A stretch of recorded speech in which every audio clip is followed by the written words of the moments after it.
I've worked in places where I interacted with a lot of them through administration. And I would definitely schedule people who worked health aid jobs to get people in and out of the office for like activities or to get youth into the office or the business to bring in their parents. And I kind of just enjoy working in that environment.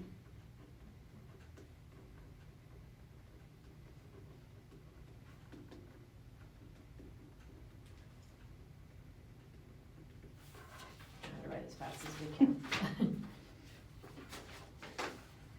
And what education and or training background do you have that would help you perform these job duties in a quality manner?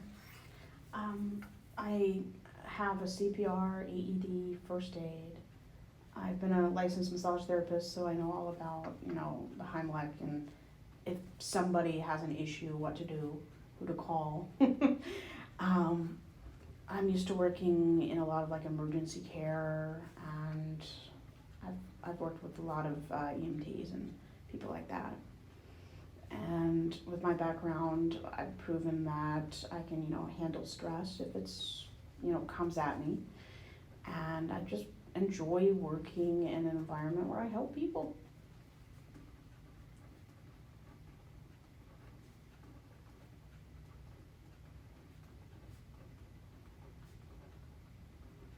Okay. And what experience do you have working with severely emotionally disturbed children and or children with substance abuse?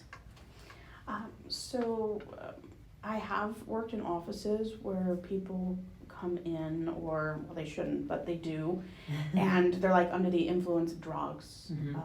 Some kids are under medication that might affect their, how they usually talk and move, and I've been trained like what files and paperwork do we need signed by guardians, and if it's something where we can't work on them due to being under certain medication or illegal substances, I've been trained on what to do, what not to do, and how to navigate that issue.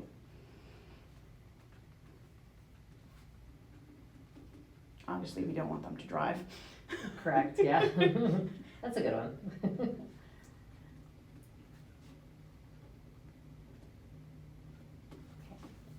And what do you consider to be your greatest strength and your greatest weakness? My experience working in medical offices, my experience working with office equipment, computer software. I'm used to driving for a living as well. Weaknesses, I've never been a behavioral aide, so I haven't worked like one-on-one inside a home or taking people from one place to another. But when I was young, I have worked through Uber, so Okay. it's kind of similar. Yeah.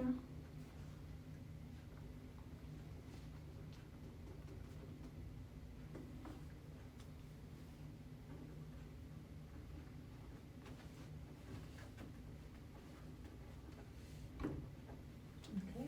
And what type of conflict resolution skills do you utilize if a disagreement were to occur with a coworker?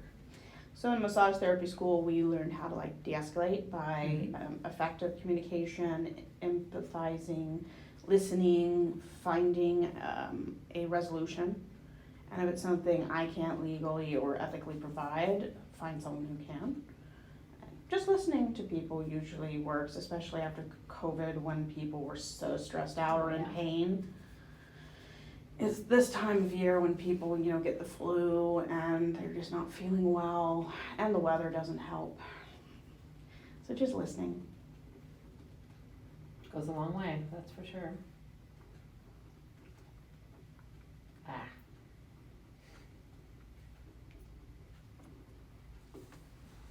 Dependability is an important issue with regard to this position because you will be an essential treatment team member.